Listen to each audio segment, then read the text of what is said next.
अमरीन पाठशाला में आप सभी का स्वागत है। बच्चों, 2 अध्याय हम कंप्लीट कर चुके हैं।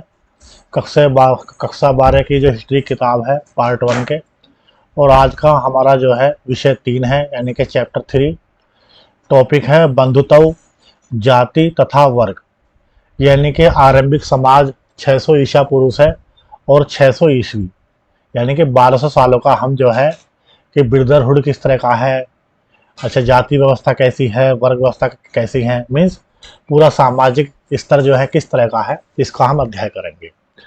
पिछले अध्याय में हमने पढ़ा कि लगभग 600 ईसा पूर्व से और 600 ईस्वी तक के मध्य आर्थिक और राजनीतिक जीवन में अनेक परिवर्तन हुए।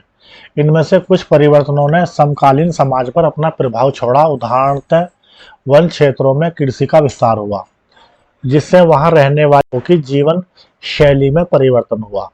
शिल्प विशेषज्ञों के विशिष्ट सामाजिक समूह का उदय हुआ तथा संपत्ति के असमान वितरण के सामाजिक विषमताओं को अधिक प्रखर बनाया।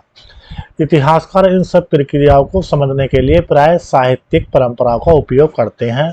कुछ ग्रंथ सामाजिक व्यवहार के मानदंड तय करते थे, अन्य ग्रंथ समाज का चित्रण करते थे और कभी कभी समाज में मौजूद विभिन्न रिवाजों पर अपनी टिप्पणी भी प्रस्तुत करते थे।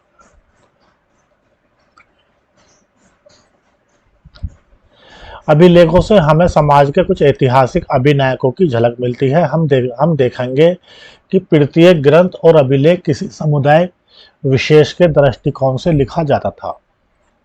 अतः यह याद रखना जरूरी हो जाता है कि ये ग्रंथ किसने लिखे, क्या लिखा गया और किनके लिए इनकी रचना हुई। इस बात पर भी ध्यान देना जरूरी है कि इन ग्रंथों की रचना में किस भाषा का प्रयोग हुआ, उनका प्रचार प्रसार किस तरह हुआ। यदि हम इन ग्रंथों का प्रयोग सावधानी से करें तो समाज में प्रचलित आचार व्यवहार और रिवाजों का इतिहास लिखा जा सकता है। ठीक है बच्चों, यहाँ आप देखेंगे, देखो महाभारत का एक दृश्य मृण्मयी मूर्ति कला, यानी कि जो है ये मिट्टी की एक मूर्ति कला है।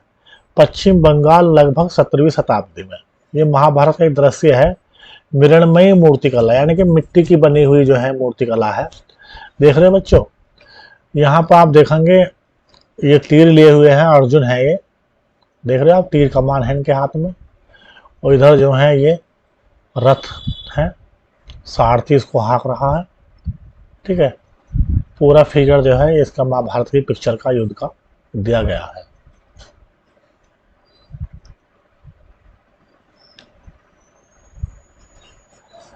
अच्छा बच्चों, उपमहाद्वीप के सबसे समृद्ध ग्रंथों में से एक महाभारत का विश्लेषण करते हुए हम अपना ध्यान एक ऐसे विशाल महाकाव्य पर केंद्रित कर रहे हैं जो अपने वर्तमान रूप में 1 लाख श्लोकों से अधिक है। कितने श्लोक हैं बच्चों? शुरुआत में 1 लाख नहीं थे, पहले कम थे, बढ़ते बढ़ते आज जो है 1 लाख प्लस श्लोक इसमें है। विभिन्न सामाजिक श्रेणियों में परिस्थितियों का लेखा जोखा है। इस ग्रंथ की रचना 1000 वर्ष तक होती रही। लगभग 500 ईसा पूर्व से इसमें निहित कुछ कथाएं तो इस काल से पहले भी प्रचलित थीं। महाभारत की मुख्य कथा 2 परिवारों के बीच हुए युद्ध का चित्रण है। बच्चों, 2 परिवारों के बीच का जो है संपत्ति के राजपाट के ऊपर जो है इसका जो है चित्रण है। इस ग्रंथ के कुछ भाग विभिन्न सामाजिक समुदायों के आचार व्यवहार के मानदंड तय करते हैं। यदि कदा किंतु हमेशा नहीं, इन ग्रंथ के मुख्य पात्र इन सामाजिक मानदंडों का अनुसरण करते पड़ते हैं। मानदंडों का अनुसरण व उनकी अवहेलना क्या इंगित करती है? ठीक है, अब देखो बच्चों, भापरु है ये, मागधाना सुरुचिर चेत्य कांत समुद्र वन। ठीक है, सिर शिव जिघा संतो जरासंग जी घासव स्त्र सुवी पुल सुभांते पुराण तमे अर्चित माल्य दामिश्र संतैते सुप्रतिष्ठम विपुले बाहुर्भ्य विरास्ते विहत्यामा यातनमय ततस्ते मागधय दृष्टि पुरे प्रावी सुस्तादे। तो इस तरीके से एक जो है श्लोक यहाँ पे बच्चों दिया गया है। देख रहे बच्चों आप? अच्छा, महाभारत का समालोचनात्मक संस्कार। तो महाभारत का जो है समालोचनात्मक संस्करण 1919 में प्रसिद्ध संस्कृत विद्वान वीएस सुखथांकर के नेतृत्व में, यानी कि इनकी जो है कमान में एक अत्यंत महत्वाकांक्षी परियोजना की शुरुआत हुई। अनेक विद्वानों ने मिलकर महाभारत का समालोचनात्मक संस्करण तैयार करने का जिम्मा उठाया। इससे जुड़े क्या क्या कार्य थे? आरंभ में देश के विभिन्न भागों से विभिन्न लिपियों में लिखी गई महाभारत की संस्कृत पांडुलिपियों को एकत्रित किया गया। परियोजना पर काम करने वाले विद्वानों ने सभी पांडुलिपियों में पाए जाने वाले श्लोकों की तुलना का एक तरीका ढूंढ निकाला। अंत उन्होंने उन श्लोकों का चयन किया जो लगभग सभी पांडुलिपियों में पाए गए थे। उनका प्रकाशन 13,000 पृष्ठों में फैले ग्रंथ खंडों में किया गया। ठीक है, अनेक ग्रंथ खंडों में किया गया। इस परियोजना को पूरा करने में 47 वर्ष लगे। इस पूरी प्रक्रिया में दो बातें विशेष रूप से सामने आई। पहली, ग्रंथ के कई पाठकों के अनेक अंशों में समानता थी। यह बात से स्पष्ट होता है कि समूचे उपमहाद्वीप में उत्तर में कश्मीर और नेपाल से लेकर दक्षिण में केरल और तमिलनाडु तक सभी पांडुलिपियों में यह समानता देखने में आई। दूसरी बात जो स्पष्ट हुई वह यह थी कि कुछ शताब्दियों के दौरान हुए महाभारत के प्रेषण में अनेक क्षेत्रीय परभेद भी उभर कर सामने आए। इन परभेदों का संकलन मुख्य पाठ की पाद टिप्पणियों और परिशिष्टों के रूप में किया गया। 13,000 पृष्ठों में से आधे से भी अधिक इन प्रभेदों का ब्यौरा देते हैं। इस तरह से देखा जाए तो ये प्रभेद उन गूढ़ प्रक्रियाओं के द्योतक हैं जिन्होंने प्रभावशाली परंपराओं और लचीले स्थानीय विचार और आचरण के बीच संवाद कायम करके सामाजिक इतिहासों को रूप दिया था। यह संवाद द्वंद्व और मतैक्य दोनों को ही चित्रित करते हैं। इन सभी क्रियाओं के बारे में हमारी समझ मुख्यतः उन ग्रंथों पर आधारित है जो संस्कृत में ब्राह्मणों द्वारा उन्हीं के लिए लिखे गए। 19वीं और 20वीं शताब्दी में इतिहासकारों ने पहली बार सामाजिक इतिहास के मुद्दों का अनुशीलन करते समय इन ग्रंथों को सही तौर पर समझा। उनका विश्वास था कि इन ग्रंथों में जो कुछ भी लिखा गया है वास्तव में उसी तरह से उसे व्यवहार में लाया जाता होगा। कालांतर में विद्वानों ने पाली और प्राकृत तमिल ग्रंथों के माध्यम से अन्य परंपराओं का अध्ययन किया।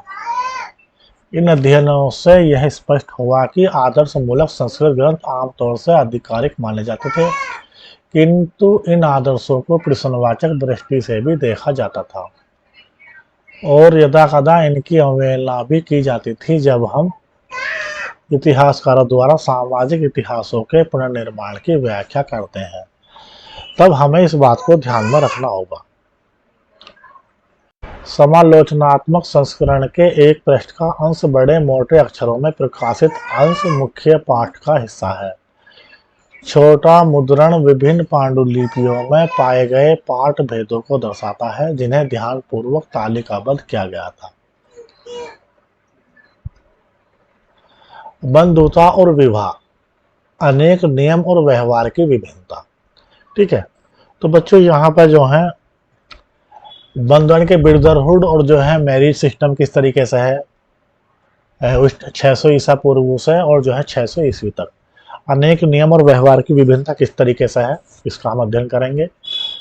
परिवारों के बारे में जानकारी 2.1 है। हम बहुधा पारिवारिक जीवन को सहज ही स्वीकार कर लेते हैं, किंतु आपने देखा होगा कि सभी परिवार एक जैसे नहीं होते। पारिवारिक जनों की गिनती एक दूसरे से उनका रिश्ता और उनके अनेक क्रियाकलापों में भी भिन्न होती है। कई बार एक ही परिवार के लोग भोजन और अन्य संसाधनों का आपस में मिल बांट कर इस्तेमाल करते हैं, एक साथ रहते हैं और काम करते हैं और अनुष्ठानों को साथ ही संपादित करते हैं। परिवार एक बड़े समूह का हिस्सा होते हैं जिन्हें हम संबंधी कहते हैं। तकनीकी भाषा का इस्तेमाल करें तो हम संबंधियों को जाति समूह कह सकते हैं। पारिवारिक रिश्ते नैसर्गिक और रक्त संबंध माने जाते हैं, किंतु इन संबंधों की परिभाषा अलग अलग तरीके से की जाती है। कुछ समाजों में भाई बहन चचेरे मौसेरे आदि से खून का रिश्ता माना जाता है, किंतु अन्य समाज में ऐसा नहीं मानते। आरंभिक समाज के संदर्भ में इतिहासकारों को विशिष्ट परिवारों के बारे में जानकारी आसानी से मिल जाती है, किंतु सामान्य लोगों के पारिवारिक संबंधों को पुनर्निर्मित करना मुश्किल हो जाता है। इतिहासकार परिवार और बंधुता संबंधी विचारों का भी विश्लेषण करते हैं। इनका अध्ययन इसलिए महत्वपूर्ण है क्योंकि इससे लोगों की सोच का पता चलता है। संभवतः इन विचारों ने लोक क्रियाकलापों को प्रभावित किया होगा, इसी तरह व्यवहार ने विचारों पर भी असर डाला होगा।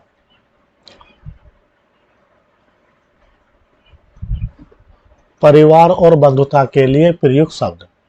संस्कृत ग्रंथों में कुल शब्द का प्रयोग परिवार के लिए और जाति का बांधवों के बड़े समूह के लिए होता है। पीढ़ी दर पीढ़ी किसी भी कुल के पूर्वज इकट्ठे रूप में एक ही वंश के माने जाते हैं।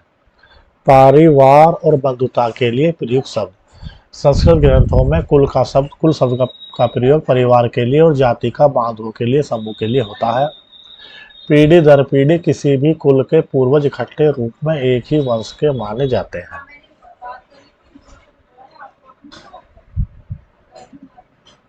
आरंभिक समाजों के संदर्भ में इतिहासकारों को विशिष्ट परिवारों के बारे में जानकारी आसानी से मिल जाती है, किंतु सामान्य लोगों के पारिवारिक शब्दों को पुनर्निर्मित करना मुश्किल हो जाता है। इतिहासकार परिवार और बंधुता संबंधी विचारों का भी विश्लेषण करते हैं। इनका अध्ययन इसलिए महत्वपूर्ण है क्योंकि इससे लोगों की सोच का पता चलता है। संभवतः विचारों ने लोगों के क्रियाकलापों को प्रभावित किया होगा, इसी तरह व्यवहार ने भी विचारों पर असर डाला होगा। अब बच्चों यहाँ पे एक टर्म आया है पितृवंशिकता। का अर्थ क्या है?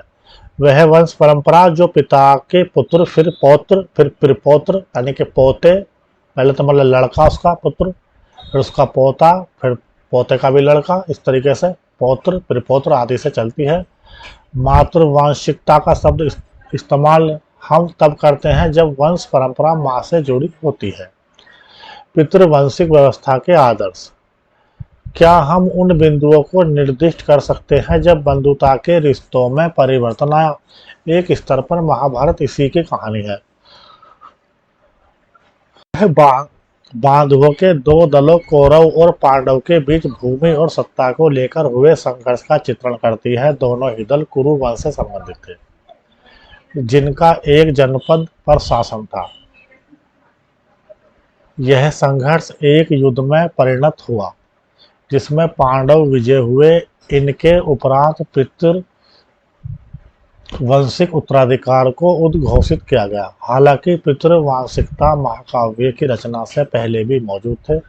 महाभारत की मुख्य कथावस्तु ने इस आदर्श को और सुदृढ़ किया। पितृवंशिकता में पुत्र पिता की मृत्यु के बाद उनके संसाधनों पर राजाओं के संदर्भ में सिंहासन भी अधिकार जमा सकते थे। अधिकतर राजवंश लगभग 6ठी शताब्दी ईसा पूर्व से पितृवंशिकता प्रणाली का अनुसरण करते थे। हालांकि इस प्रथा में विभिन्नता थी।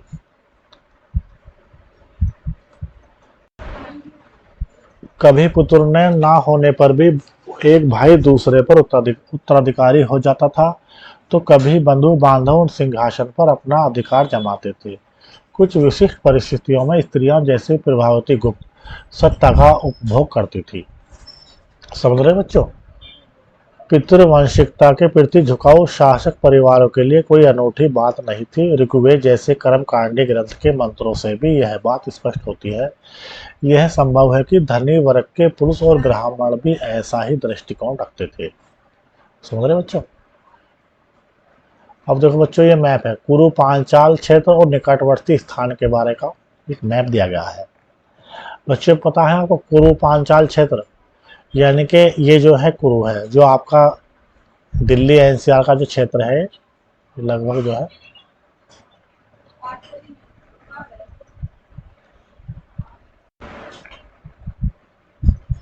ये सूरसेन। तो कुरु की राजधानी बच्चों पहले हस्तिनापुर थी और कुछ टाइम जो है इंद्रप्रस्थ भी रही है।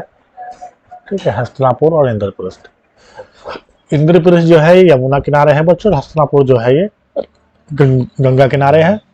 दोनों की दोनों राजधानी जो है ये जो है दाहिने हाथ पर रही है, गंगा और यमुना के दाएं हाथ पर रही है। अब जो है जो पांचाल क्षेत्र है बच्चों, पांचाल क्षेत्र आपका जो है ये बरेली वाला क्षेत्र है बच्चों। ये बरेली वाला क्षेत्र है, ये बरेली वाला क्षेत्र है। ठीक है,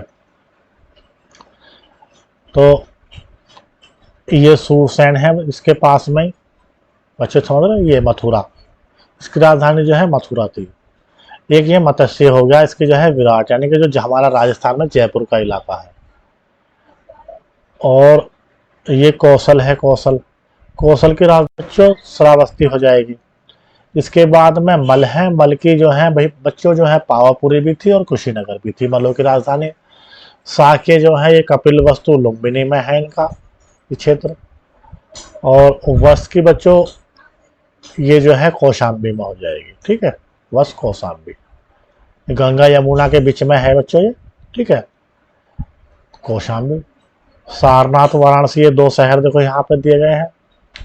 और वैशाली है देखो यहाँ, पाटलिपुत्र है, पाटलिपुत्र राजधानी बच्चों मगध की है।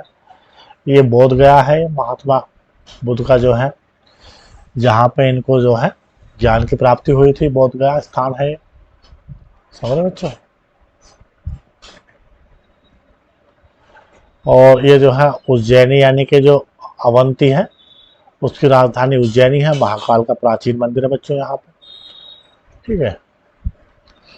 ये तो बच्चों महाजनपद का जो मैप है हमने वहां भी इसका जो है पढ़ा था, तो आप वहां से पूरा उसको याद कर लेंगे। 16 के 16 महाजनपद, उनकी कैपिटल और कुछ जो है शहर एजुकेशन के सेंटर थे, कुछ जो है उपराजधानी या जो है बड़े व्यापारिक शहर थे, तो वो सबकी लोकेशन आप जो है अच्छे से याद कर लेंगे। डायरेक्ट सवाल पूछा जाता है बच्चों। उत्तम पुत्रों का प्रजनन। यहाँ ऋग्वेद से एक मंत्र का अंश उद्धृत है जो इस ग्रंथ में संभवतः लगभग 1000 ईसा पूर्व में जोड़ा गया था। विवाह संस्कार के दौरान यह मंत्र पुरोहित द्वारा पढ़ा जाता था। आज भी अनेक हिंदू विवाह संस्कारों में इसका प्रयोग होता है। मैं इसे यहाँ से मुक्त करता हूँ किंतु वहां से नहीं। मैंने इसे वहां मजबूती से स्थापित किया है जिससे इंद्र के अनुग्रह से इसके उत्तम पुत्र हो और पति के प्रेम का सौभाग्य इसे प्राप्त हो। इंद्र शौर्य, युद्ध और वर्षा के एक प्रमुख देवता थे। यहाँ और वहां से तात्पर्य पिता और पति के गृह से है। इस मंत्र के संदर्भ में विवाह का वधु के लिए क्या अभिप्राय है, इसकी चर्चा कीजिए। क्या यह अभिप्राय समान है या फिर इसमें विभिन्नताएं हैं।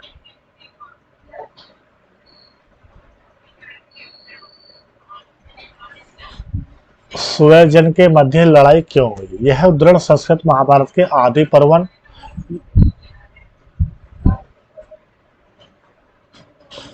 प्रथम अध्याय से है और कौरव पांडव के बीच हुए संघर्ष का चित्रण करता है।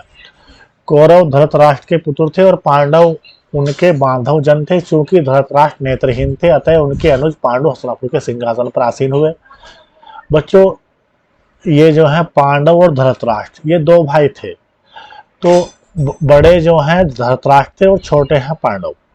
लेकिन धृतराष्ट्र जो है नेत्रहीन थे, तो मतलब नियम ये था जो है शास्त्रों के अनुसार कि जो विकलांग होगा जो है मतलब तो वो गद्दी पे नहीं बैठेगा।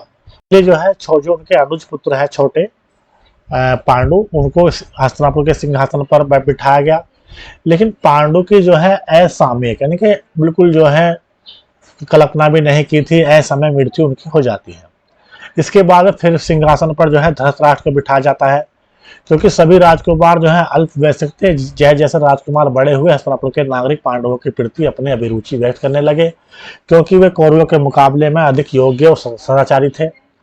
इस बात से कौरवों में ज्येष्ठ और दुर्योधन को बहुत ईर्ष्या हुई। वह अपने पिता के पास गया और बोला, हे भूपति, अपूर्णता के कारण आपको सिंहासन पर बैठने का अधिकार नहीं था, हालांकि यह आपको प्राप्त हो गया। यदि पांडव से यह विरासत प्राप्त करते हैं तो उनके बाद उनके पुत्र पौत्र और फिर प्रपौत्र इस पैतृक संपत्ति के अधिकारी हो जाएंगे और हम तथा हमारे पुत्र इस राज्य के उत्तराधिकार से बेदखल होकर संसार में क्षुद्र समझे जाएंगे। इस तरह से उद्धरण अक्षर से सत्य ना भी हो तो भी वे इस बात का अनुमान करा देते हैं कि जिन लोगों ने यह ग्रंथ लिखा वे क्या सोचते थे। कभी कभी जैसे यहाँ प्रकरणों में परस्पर विरोधी विचार मिलते हैं। विवाह के नियम।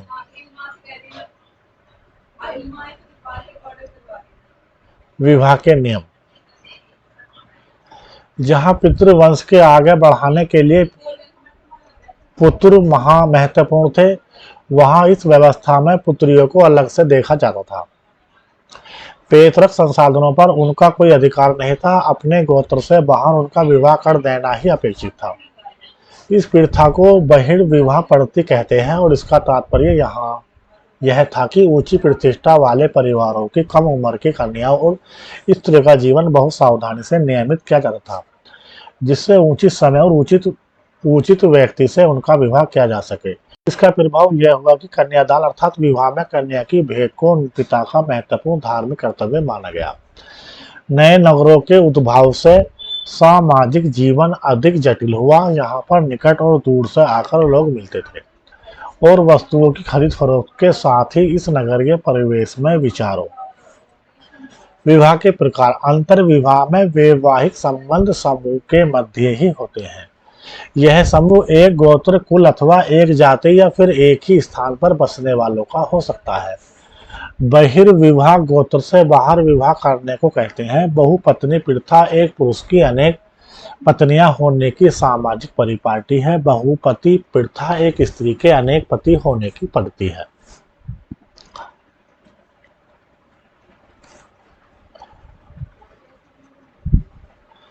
अच्छे बच्चों, का भी आदान प्रदान होता था। संभवतः इस वजह से धार्मिक विश्वासों और व्यवहारों पर प्रश्नचिन्ह लगाए गए। इस चुनौती के जवाब में ब्राह्मणों ने समाज के लिए विस्तृत आचार संहिताएं तैयार की। ब्राह्मणों को इन आचार संहिताओं का विशेष पालन करना होता था, किंतु बाकी समाज को भी इनका अनुसरण करना पड़ता था। लगभग 500 ईसा पूर्व से इन मानदंडों का संकलन धर्मसूत्र व धर्मशास्त्र नामक संस्कृत के ग्रंथों में किया गया। इसमें सबसे महत्वपूर्ण मनुस्मृति थी, जिसका संकलन लगभग 200 ईसा पूर्व से 200 ईस्वी के बीच हुआ। हालांकि इन ग्रंथों के ब्राह्मण लेखकों का यह मानना था कि उनका दृष्टिकोण सार्वभौमिक है और उनके बनाए नियमों का सबके द्वारा पालन होना चाहिए, किंतु वास्तविक सामाजिक संबंध कहीं अधिक जटिल थे। इस बात को भी ध्यान में रखना जरूरी है कि उपमहाद्वीप में फैली क्षेत्रीय विभिन्नता और संचार की बाधाओं की वजह से भी ब्राह्मणों का प्रभाव सार्वभौमिक कदापि नहीं था। दिलचस्प बात यह है कि धर्मसूत्र और धर्मशास्त्र विवाह के 8 प्रकारों को अपने स्वीकृति देते हैं। इनमें से पहला 4 उत्तम माने जाते थे और बाकियों को निंदित माना गया। संभव है कि ये विवाह पद्धतियां उन लोगों में प्रचलित थी जो ब्राह्मणी नियमों को अस्वीकार करते थे। स्त्री का गोत्र। अच्छा बच्चों, यहाँ पे जो है देखो, ये विवाह के जो है 8 प्रकार है, इसका हम थोड़ा सा देखते हैं। विवाह के 8 प्रकार बताए गए हैं, जिसमें 4 जो है शुभ माने जाते हैं और 4 जो है निंदनीय माने जाते हैं। यानी कि 4 अच्छे मतलब पद्धति के हैं और 4 जो है थोड़ा सा जो है गलत पद्धति के माने जाते हैं। यहाँ मनुस्मृति पुस्तक में जो है पहला, चौथा, 5वां और 6ठा विवाहों की पद्धति का उदाहरण है। पहली क्या है? कन्या का दान। बहुमूल्य वस्त्रों और अलंकारों से विभूषित कर उसे वेदज्ञ वर को, यानी कि जिसने जो है वेद करा है उसको जो है दान किया, जिसे पिता ने स्वयं आमंत्रित किया हो। चौथी, पिता वर वधु युगल को यह कहकर संबोधित करता है, तुम साथ मिलकर अपने दायित्व का पालन करो। तत्पश्चात वह वर का सम्मान कर उसे कन्या का दान करता है। 5वीं, वर को वधु की प्राप्ति तब होती है जब वह अपनी क्षमता व इच्छा अनुसार उसके बांधवों को स्वयं वधु को यथेष्ट धन प्रदान करता है। 6ठी, स्त्री और पुरुष के बीच अपनी इच्छा से संयोग जिसकी उत्पत्ति काम से है। ठीक है, इनमें प्रत्येक विवाह पद्धति के विषय में चर्चा की जाए। विवाह का निर्णय किसके द्वारा लिया गया था? वधु के, वर के, वधु का पिता, वर का पिता या अन्य लोग? तो विवाह का निर्णय जो है वर का पिता ले रहा है बच्चों। कौन ले रहा है? वर का पिता जो है निर्णय कर रहा है। ठीक है,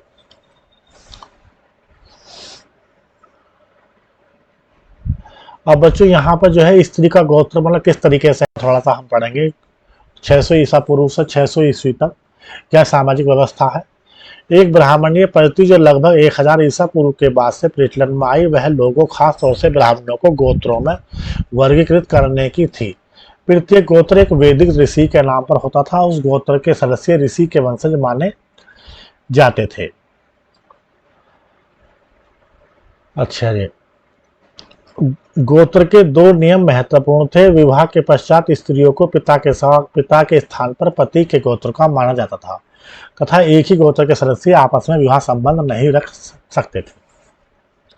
बच्चों, कंसेप्ट जो है यह था कि लड़की का जो है दूसरे गोत्र में विवाह कर दिया तो जो कन्या का जो गोत्र है अब जो है जो पति वाला गोत्र है वो माना जाएगा। ठीक है, दूसरा क्या है, जो समाज जो है वो है पितृसत्तात्मक, यानी कि जो प्रॉपर्टी मिलेगी तो वंश परंपरा के हिसाब से जो है लड़के को मिलेगी ठीक है, लड़की को जो है प्रॉपर्टी में कोई हिस्सा नहीं था। अब इसी बात को संदर्भ में लाते हुए जो है सामाजिक स्तर पे क्या बात चली कि लड़की को जो है जो मतलब जो है जो फादर वाला जो गोत्र है उसमें रहने ही नहीं दिया जाए, उसको जो उसका जो है दूसरे गोत्र में उसका विवाह कर दो, जिससे प्रॉपर्टी का जो क्लेम है उससे जो है बचा जा सके। तो इस तरह के जो है प्रॉपर्टी के क्लेम से बचने के लिए जो है दूसरे गोत्र में जो है कन्या का विवाह करते थे। ठीक है, क्या इन नियमों का सामान्यतः अनुसरण होता था? इस बात को जानने के लिए हमें स्त्री और पुरुष नामों का विश्लेषण करना पड़ेगा, जो कभी कभी गोत्र के नाम से उद्धृत होते हैं। हमें कुछ नाम सातवाहनों और पिरबल शासकों के वंश से मिलते हैं। इन राजाओं का पश्चिमी भारत और दक्कन के कुछ भागों पर शासन था। लगभग दूसरी शताब्दी ईसा पूर्व से दूसरी शताब्दी ईस्वी तक सातवाहनों के कई अभिलेख प्राप्त हुए, जिनके आधार पर इतिहासकारों ने पारिवारिक और वैवाहिक रिश्तों का तैयार किया है। सॉरी बच्चों, अभिलेखों से सातवाहन राजाओं के नाम का जो है एक अभिलेख है, इसका हम देखते हैं बच्चों। अभिलेखों से सातवाहन राजाओं की कई पीढ़ियों के नाम प्राप्त हुए हैं। इन सभी नामों में राजा की जैसी प्रति पर ध्यान दीजिए। इसके अलावा अगले शब्द को भी लक्षित कीजिए, जिसका पुत्र से अंत होता है। यह एक प्राकृत शब्द है जिसका अर्थ पुत्र है। गौतमी पुत्र का अर्थ है गौतमी का पुत्र। गौतमी और वशिष्ठी स्त्रीवाची नाम है। गौतम और वशिष्ठ के ये दोनों वैदिक ऋषि थे, जिनके नाम से गोत्र है। ठीक है, तो गौतमी पुत्र का अर्थ है गौतमी का पुत्र, यानी गौतमी और वशिष्ठी स्त्रीवाची है गौतम और वशिष्ठ के। ठीक है, ये दोनों वैदिक ऋषि थे जिनके नाम से गोत्र है। राजा गौतमी पुत्र, ठीक है, श्री सातकर्णी। राजा वशिष्ठी पुत्र, यानी कि राजा जो है पुत्र है वशिष्ठी का, श्री पुली मावी। नाम क्या है राजा का? श्री पुली मावी। ऐसे राजा गौतमी पुत्र, यानी कि राजा जो है गौतमी का पुत्र है, और क्या नाम है राजा का? श्री सातकर्णी। ऐसी राजा गौतमी पुत्र, राजा जो है गौतमी का पुत्र है स्वामी श्री यन सातकर्णी। राजा मधारी पुत्र स्वामी सक्सेन। राजा मधारी किसके पुत्र हैं? स्वामी सक्सेन के। राजा हरिति पुत्र चतरपन सातकर्णी। राजा हरिति पुत्र विनहुकद चतुकुलंद सातक बने। राजा गौतमी पुत्र श्री विजय सातकर्णी। ठीक है, इस तरीके से जो है एक अभिलेख हमें जो है सातवाहन राजाओं का मिला है। यहाँ कितने गौतमी पुत्र, कितने वशिष्ठी वैकल्पिक वर्तनी वशिष्ठी पुत्र है? तो बच्चों गौतमी के देखो एक हो गया, ये दो है, और ये जो है लगभग तीन है। तीन गौतमी के हैं, वशिष्ठी का यहाँ पे एक है। ठीक है बच्चों, एक सातवाहन राजा और तथा उसकी पत्नी। सातवाहन राजाओं की आकृतियां बहुधा उन गुफाओं की भित्तियों पर उत्कीर्ण की जाती थी जिन्हें बौद्ध भिक्षुओं को दान में दिया जाता था। यह मूर्ति लगभग दूसरी शताब्दी ईसा पूर्व की है। ठीक है, यह मूर्ति जो है लगभग दूसरी शताब्दी ईसा पूर्व की है। तो बच्चों देखो, ये देखो, एक सातवाहन राजा तथा उसकी पत्नी। सातवाहन राजाओं की आकृतियां बहुधा उन गुफाओं की भित्तियों पर उत्कीर्ण की जाती थी जिन्हें बौद्ध भिक्षुओं को दान में दिया जाता था। उपनिषद में मात्र नाम। बृहदारण्यक उपनिषद में, जो आरंभिक उपनिषदों में से एक है, देखिए अध्याय 4। आचार्य और शिष्यों को उत्तरोत्तर पीढ़ियों की सूची मिलती है, जिसमें से कई लोगों को उनके मात्र नामों से निर्दिष्ट किया गया था। ठीक है, उपनिषद में भी जो है माता के नाम पे नाम है, माता की सलाह। ठीक है, देखो ये देखते हैं माता की सलाह। महाभारत में उल्लेख मिलता है कि जब कौरव और पांडवों के बीच युद्ध अवश्य भावी हो गया तो गांधारी ने अपने ज्येष्ठ पुत्र युद्ध करने की विनती की। गांधारी कौन है बच्चों? जो मतलब जो है कौरव है, उनकी माता है। सॉरी, शांति की संधि करके तुम अपने पिता मेरे तथा तथा अपने शुभेच्छु का सम्मान करोगे। विवेकी पुरुष जो अपनी इंद्रियों पर नियंत्रण रखता है वही अपने राज्य की रखवाली करता है। लालच और क्रोध आदमी को लाभ से दूर खदेड़ कर ले जाते हैं। इन दोनों शत्रुओं को पराजित कर राजा समस्त पृथ्वी को जीत सकता है। हे पुत्र, तुम विवेकी और वीर पांडवों के साथ सानंद इस पृथ्वी का भोग करोगे। तुम कुछ भी शुभ नहीं होता, ना धर्म और अर्थ की प्राप्ति होती है, ना ही प्रसन्नता की। युद्ध के अंत में सफलता मिले यह भी जरूरी नहीं। अपने मन को युद्ध में लिप्त मत करो। दुर्योधन ने मां की सलाह नहीं मानी, वह युद्ध में लड़ा और हार गया। क्या यह उदाहरण आपको आरंभिक भारतीय समाज में मां को किस दृष्टि से देखा जाता था इसका जायजा देता है? बिल्कुल सही बात है। कुछ सातवाहन राजा बहुपत्नी प्रथा अर्थात एक से अधिक पत्नी को मानने वाले थे। सातवाहन राजाओं ने विवाह करने वाली रानियों के नामों का विश्लेषण इस तथ्य की ओर इंगित करता है कि उनके नाम गौतम तथा वशिष्ठ गोत्रों से उद्भूत थे, जो अपने पिता के गोत्र से। इससे प्रतीत होता है कि विवाह के बाद भी पति कुल के गोत्र को ग्रहण करने की अपेक्षा ब्राह्मणी व्यवस्था में अपेक्षित था। उन्होंने पिता का गोत्र का ही नाम कायम रखा। यह भी पता चलता है कुछ रानियां एक ही गोत्र से थी।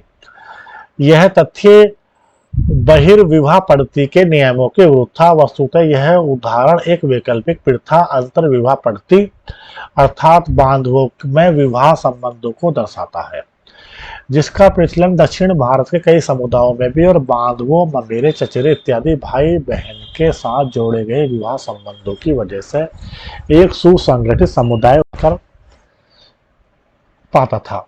संभवतः उपमहाद्वीप के और भागों में अन्य विविधताएं भी मौजूद थी, किंतु उनके विशिष्ट ब्योरों को पुनर्निर्मित करना संभव नहीं हो पाया है। क्या माताएं महत्वपूर्ण थी? हमने पढ़ा कि सातवाहन राजाओं को उनके मातृनाम माता के नाम से उद्भूत से चिन्हित किया जाता था। इससे यह प्रतीत होता है कि माताएं महत्वपूर्ण थी, किंतु किसी भी निष्कर्ष पर पहुंचने से पहले हमें बहुत सावधानी बरतनी होगी। सातवाहन राजाओं के संदर्भ में हमें यह ज्ञात है कि सिंहासन का उत्तराधिकार पितृवांशिक होता था, यानी कि जो सिंहासन मिलेगा वो जो है राजा से उसके बड़े बेटे को मिलेगा। युद्ध का एक दृश्य है। महाभारत के दृश्यों में सबसे प्राचीन मूर्ति चित्रणों में से एक है। यह मिट्टी की मूर्ति अहिछत्र यानी कि बरेली। जो बच्चों जो 16 महाजनपद है, तो एक महाजनपद था, आपने अभी पढ़ा है, उसकी राजधानी अहिछत्र और उसकी दूसरी राजधानी जो है काम्पिल्य थी। ठीक है, तो अहिछत्र जो है ये इसकी नॉर्थ राजधानी है और काम्पिल्य राजधानी इसकी साउथ राजधानी थी, जो फर्रुखाबाद डिस्ट्रिक्ट के कायमगंज गांव के पास में है। बच्चों हम वहां पे कई बार जा चुके हैं, आप भी ये जाना चाहें देख सकते हैं जाके। वहाँ अहिछत्र जो है ये बरेली है, आज का जो आधुनिक बरेली शहर है, तो वहां पे थी। के मंदिर की दीवार पर उत्कीर्ण है, जो लगभग 5वीं शताब्दी ईस्वी की है। सामाजिक विषमताएं वर्ण व्यवस्था के दायरे में और उससे परे। संभवतः आप जाति सबसे परिचित होंगे, जो एक सोपानात्मक सामाजिक वर्गीकरण को दर्शाता है। धर्म सूत्रों और धर्म शास्त्रों में एक आदर्श व्यवस्था का उल्लेख किया गया था। ब्राह्मणों का यह मानना था कि यह व्यवस्था जिसमें स्वयं उन्हें पहला दर्जा प्राप्त है, एक देवी व्यवस्था है। शूद्रों और अस्पृश्यों को सबसे निचले स्तर पर रखा जाता था। इस व्यवस्था में दर्जा संभवतः जन्म के अनुसार निर्धारित माना जाता था। उचित जीविका धर्म सूत्रों और धर्म शास्त्रों में चारों वर्गों के लिए आदर्श जीविका से जुड़े कई नियम मिलते हैं। ब्राह्मणों का कार्य अध्ययन, वेदों की शिक्षा, यज्ञ करना करवाना, उनका काम दान देना और लेना था। क्षत्रियों का कर्म युद्ध करना, लोगों की सुरक्षा प्रदान करना, न्याय करना, वेद पढ़ना, यज्ञ करवाना, दान दक्षिणा देना था। अंतिम 3 कार्य वैश्यों के लिए भी थे, साथ ही उनसे कृषि, गोपालन और व्यापार का कर्म भी अपेक्षित था। शूद्रों के लिए मात्र एक ही जीविका थी, तीनों उच्च वर्णों की सेवा करना। इन नियमों का पालन करवाने के लिए ब्राह्मणों ने 2-3 नीति अपनाई। एक, जैसा कि हमने अभी पढ़ा, यह बताया गया कि वर्ण व्यवस्था की उत्पत्ति एक देवीय व्यवस्था है। दूसरा, वे शासकों को यह उपदेश देते थे कि वे इस व्यवस्था के नियमों का अपने राज्यों में पालन करें। तीसरा, उन्होंने लोगों से यह विश्वास दिलाने का प्रयत्न किया कि उनकी प्रतिष्ठा जन्म पर आधारित है, किंतु ऐसा करना आसान बात नहीं थी। अतः इन मानदंडों को बहुधा महाभारत जैसे अनेक ग्रंथों में वर्णित कहानियों के द्वारा बल प्रदान किया जाता था।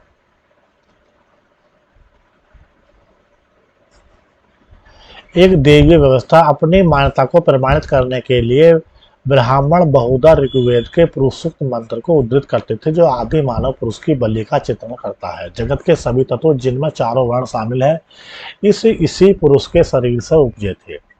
ब्राह्मण उसका मुंह था, उसकी भुजाओं से क्षत्रिय निर्मित हुए, वैश्य उसकी जंगा थी, उसके पैर से शूद्र की उत्पत्ति हुई।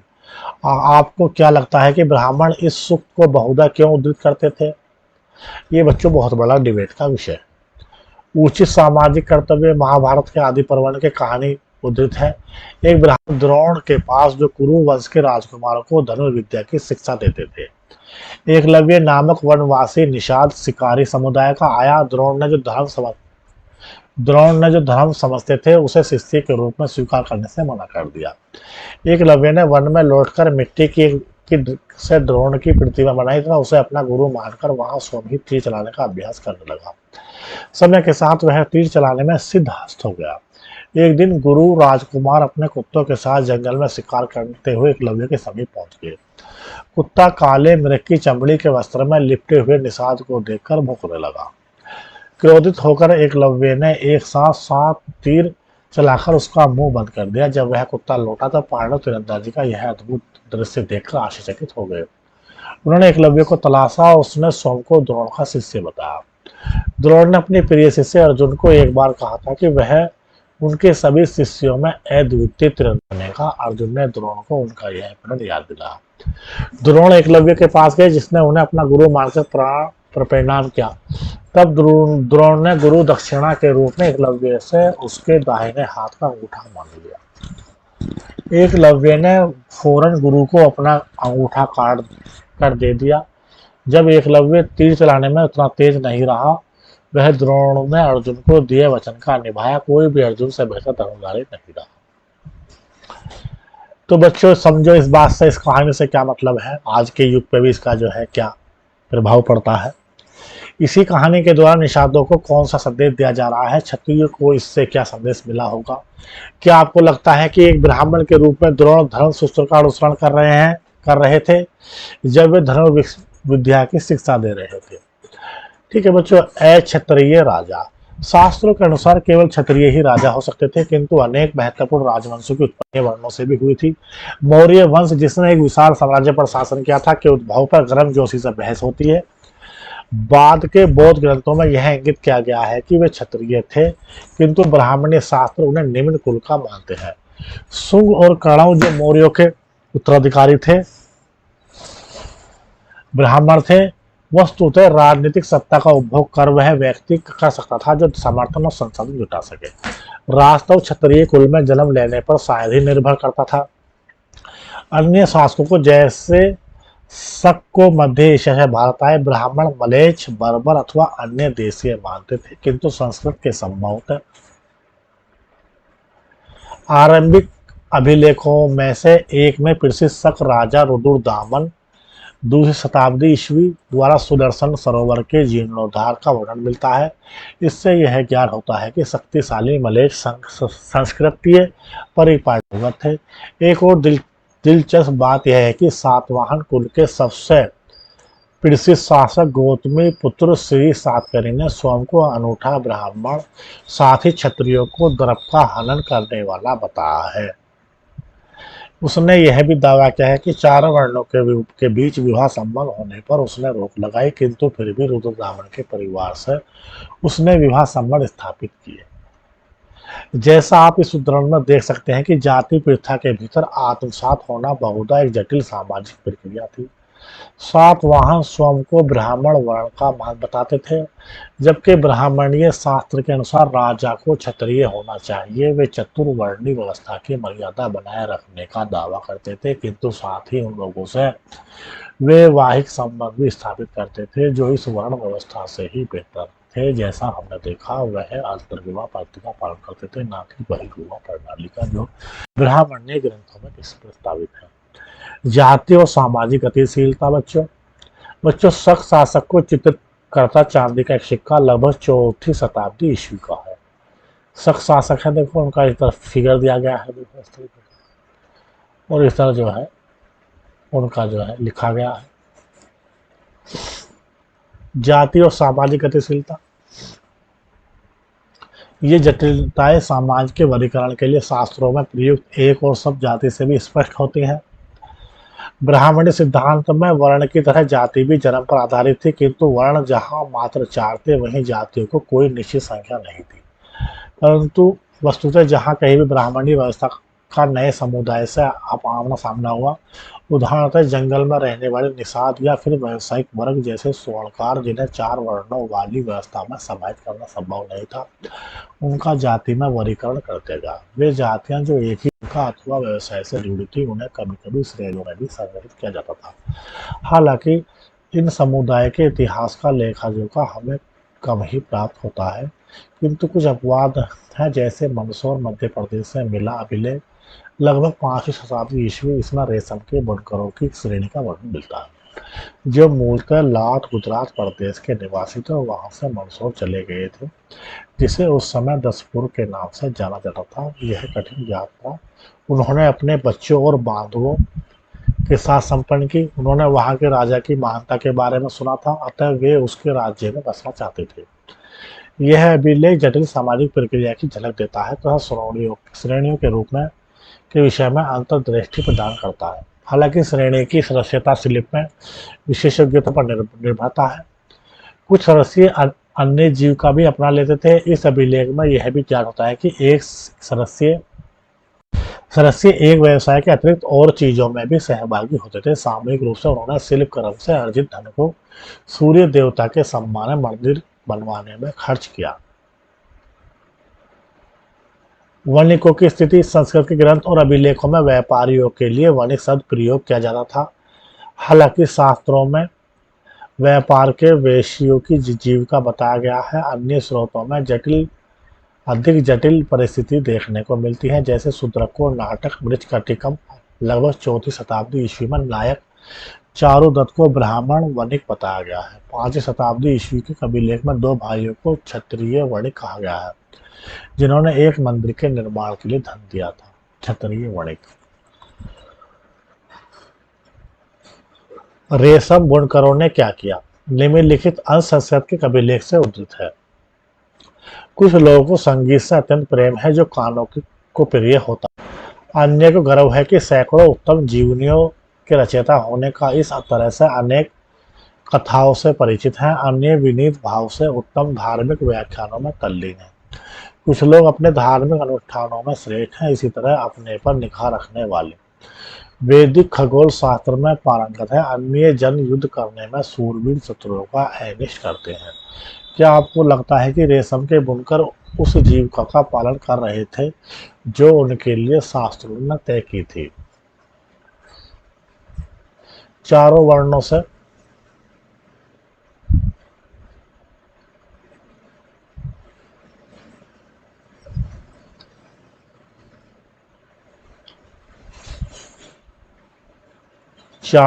से परे एकीकरण। उपमहाद्वीप में पाई जाने वाली विविधताओं की वजह से यहाँ हमेशा से ऐसे समुदाय रहे हैं जिन पर ब्राह्मणी विचारों का प्रभाव नहीं पड़ा है। संस्कृत साहित्य में जब ऐसे समुदाय का उल्लेख आता है तो कई बार विचित्र असभ्य पशुवत चित्रित किया जाता है। ऐसे कुछ उदाहरण वन प्रांत में बसने वाले लोगों के हैं, जिनके लिए शिकार और कंदमूल संग्रह करना जीवन निर्वाह का महत्वपूर्ण साधन था। निषाद वर्ग, जिससे एकलव्य जुड़ा माना जाना था, इसी का उदाहरण है। यायावर पशुपालकों के समुदाय को भी संकर की दृष्टि से देखा जाता था, क्योंकि उन्होंने आसानी से बसे हुए कृषि कर्मियों के सांचे के अनुरूप नहीं ढाला जा सकता था। यदा कदा उन लोगों को जो असंस्कृत भाषी थे उन्हें मलेच्छ कहकर हे दृष्टि से देखा जाता था, किंतु इन लोगों के बीच विचारों और मतों का आदान प्रदान होता था। उनके संबंधों के स्वरूप के बारे में हमें महाभारती कथाओं से ज्ञात होता है। बाघ सैद्रसपति।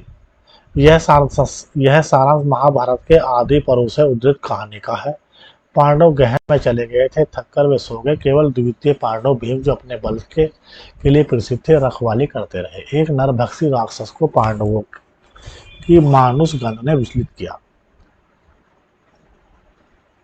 उसने अपनी बहन हिडिंबा को उन्हें पकड़कर लाने के लिए भेजा। हिडिंबा भीम को देखकर मोहित हो गई और एक सुंदर स्त्री के वेश में उसने भीम से विवाह का प्रस्ताव किया, जिसे उन्होंने अस्वीकार कर दिया। इस बीच राक्षस वहां आ गया और उसने भीम को मल्लयुद्ध के लिए ललकारा। भीम ने उसकी चुनौती को स्वीकार किया और उसका वध कर दिया। शोर सुनकर अन्य पांडव जाग गए। हिडिंबा ने उन्हें अपना परिचय दिया और भीम के प्रति अपने प्रेम से उन्हें अवगत कराया। वह कुंती से बोली, है उत्तम देवी, मैंने मित्र बाधा और अपने धर्म का भी परित्याग कर दिया है और अपने बाघ सदृश पुत्र का अपने पति के रूप में चयन किया है। चाहे आप मुझे मूर्ख समझे अथवा अपने समर्पित दासी, कृपया मुझे अपने साथ ले और आपका उत्तम पुत्र मेरा पति हो। अंत युधिष्ठिर इस शर्त पर विवाह के लिए तैयार हो गए कि भीम दिन भर हिडिंबा के साथ रहकर रात्रि में उनके पास आ जाएंगे। यह दंपति दिन भर सभी श्लोकों की सैर करते। समय आने पर हिडिंबा ने एक राक्षस पुत्र को जन्म दिया, जिसका नाम था घटोत्कच रखा। तत्पश्चात माँ और पुत्र पांडवों को छोड़कर वन में चले गए, किंतु घटोत्कच ने यह प्रण किया कि जब भी पांडवों को उसकी जरूरत होगी तो वह उपस्थित हो जाएगा। कुछ इतिहासकारों का यह मत है कि राक्षस उन लोगों को कहा जाता था जिनके आचार व्यवहार उन मानदंडों से भिन्न थे जिनका चित्रण ब्राह्मणी ग्रंथों में हुआ था। उस सारांश में उन व्यवहारों को निर्दिष्ट कीजिए जो अब्राह्मणी प्रतीत होते थे।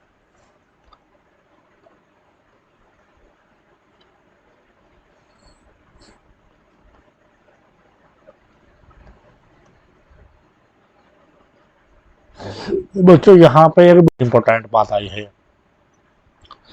इसमें बोला गया है कि मंदसौर है बच्चों, ये मध्य प्रदेश में, वहां एक अभिलेख मिला है 5वीं शताब्दी ईसा पूर्व का। बहुत इंपॉर्टेंट लाइन है बच्चों, इसमें रिपीट कर रहे हैं हम। इसमें रेशम के बुनकरों की एक श्रेणी का वर्णन मिलता है। किसका वर्णन मिल रहा बच्चों? ठीक है, जो मूलतः लाट गुजरात प्रदेश के निवासी थे और वहां से मंदसौर चले गए थे। रेशम बुनकरों की श्रेणी है बच्चों, जो मूलतः कहाँ के हैं? लाट यानी गुजरात प्रदेश के निवासी थे और वहां से कहाँ चले गए? मंदसौर चले गए, जिसे उस समय दसपुर के नाम से जाना जाता था। यह कठिन यात्रा उन्होंने अपने बच्चों और बांधवों के साथ संपन्न की। उन्होंने वहां के राजा की महानता के बारे में सुना था, अतः वे उसके राज्य में बसना चाहते थे। यह अभिलेख जटिल सामाजिक प्रक्रियाओं की झलक देता है। इस श्रेणी के स्वरूप में विषय में अंतर्दृष्टि प्रदान करता है।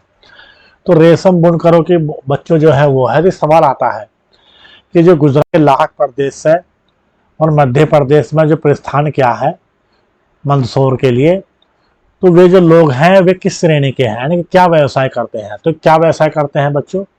ये जो है रेशम बुनकर है बच्चों। क्या है?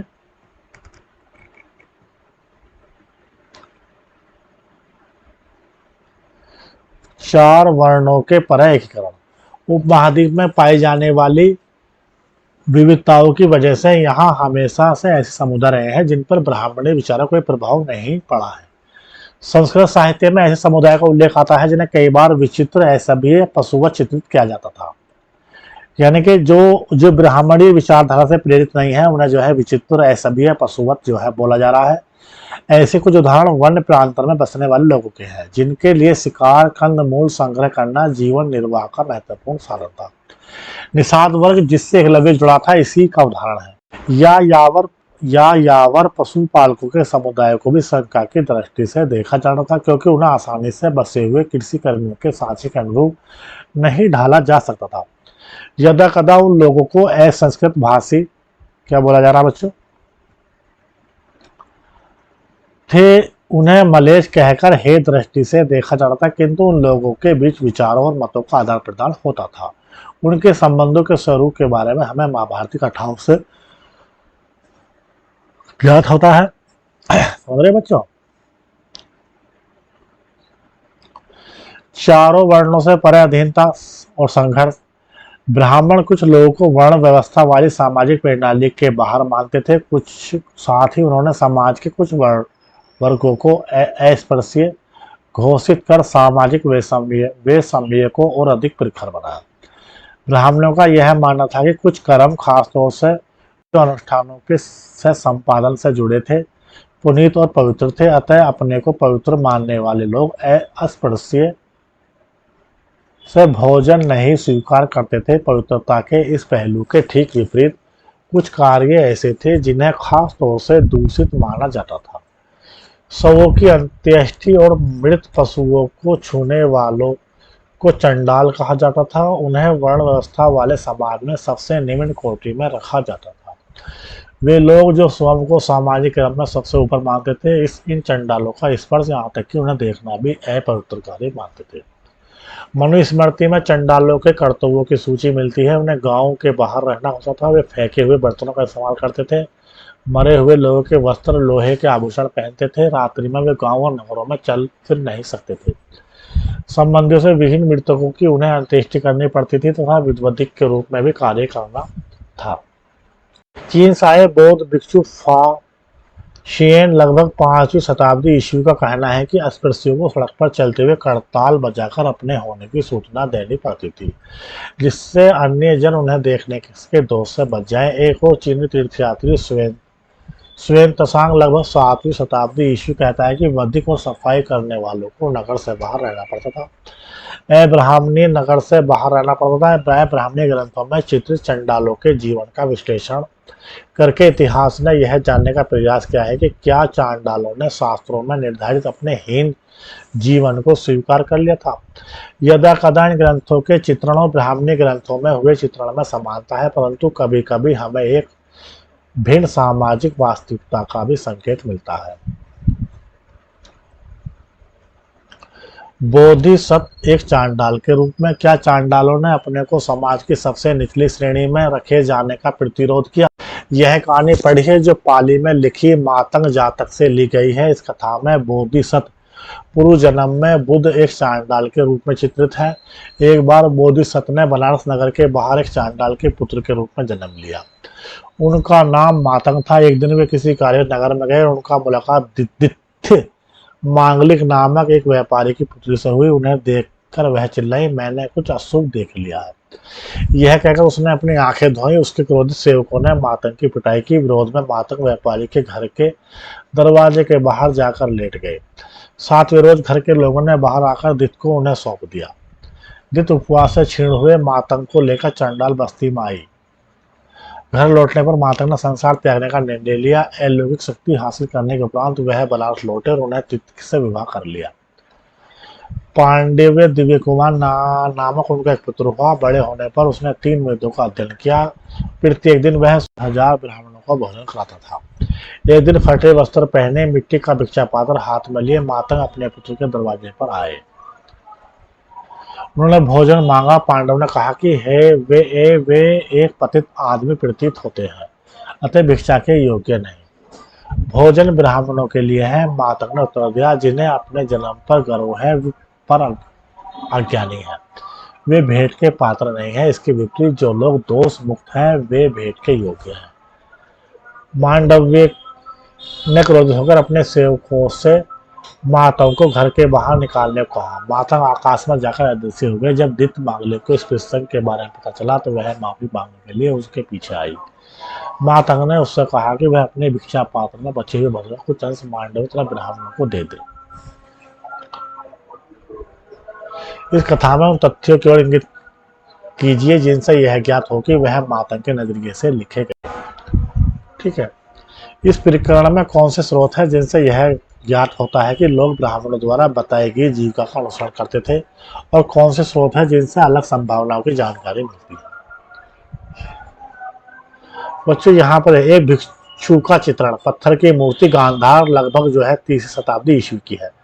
गांधार कला शैली है अफगानिस्तान में। बच्चों देखो ध्यान से, देखो क्या शानदार नक्काशी की गई है। बच्चों देखो ध्यान से।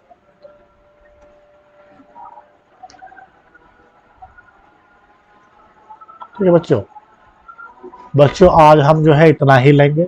इस सय का हम जो है नेक्स्ट क्लास में करेंगे।